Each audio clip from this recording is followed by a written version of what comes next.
Meanwhile, in much more serious news, in South Africa, an organization of different organizations in African civil society are attacking the company Moderna for what they say is an apparent legal attempt to derail a homegrown vaccination project. So this follows on from reporting that we did a couple of weeks ago about the fact that they had developed effectively an equivalent to the Moderna vaccine in South Africa.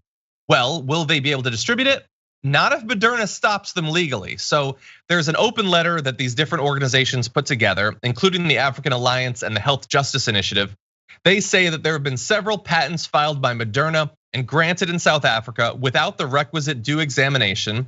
Doctors Without Borders say at least 3 mRNA vaccine patents have been granted in South Africa to Moderna, and the fear is that those patents could be used to stop the homegrown vaccine, which was not made with the cooperation of Moderna. They came up with it, but if it's effectively the same thing, maybe they get locked out from doing it. They point out, by the way, Doctors Without Borders, that the patents will only start expiring in 2034. These include one patent with very broad claims covering the method of production of an mRNA vaccine. And they say, Moderna says that they're not going to enforce these patents, but they did file for them. And they say they won't enforce them until the pandemic is over. But as these groups point out, they can define for themselves when the pandemic is over. So Waz, I can sort of understand their fear that Moderna might shut this down when they're desperately trying to save people's lives in Africa.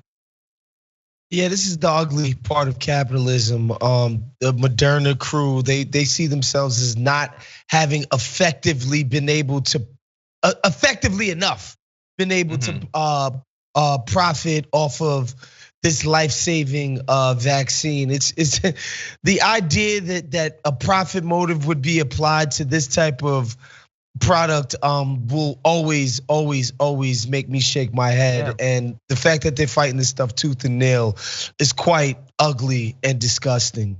Yeah, hopefully they won't block it, but even so, it's gonna take so long for them to actually spool up the creation and the mass manufacture of this. Like, people are dying every single day in Africa, everywhere, but also in Africa. So not stopping them is one thing that can be done, but we could also help them by sending even more vaccines there, especially since basically nobody in America that hasn't already gotten it wants to take it. By the way, right now, according to the WHO, 11% of the population of Africa is fully vaccinated. So there's a long way to go and a lot that could be done, a lot of good that could be done to help out. And meanwhile,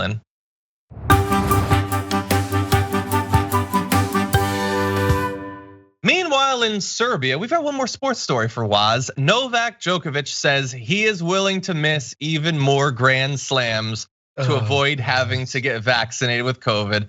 Asked if he would miss the French Open, he said, "That is the price that I'm willing to pay." Asked if this is also his attitude towards Wimbledon, he said, "Yes."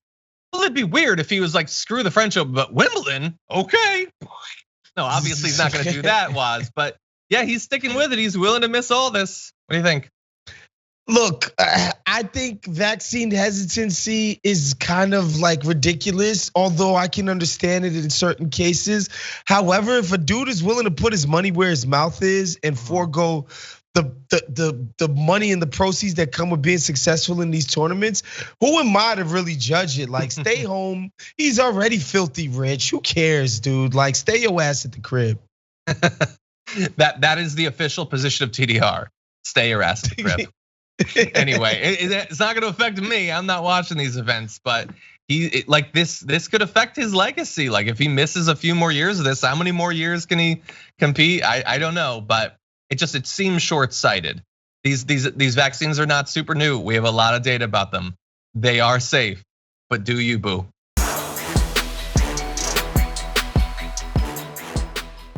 For more political news breakdowns, interviews, stories of activism, and me trying my hardest to care about the occasional big celebrity news story, subscribe to our YouTube channel at youtube.com/thedamagereport.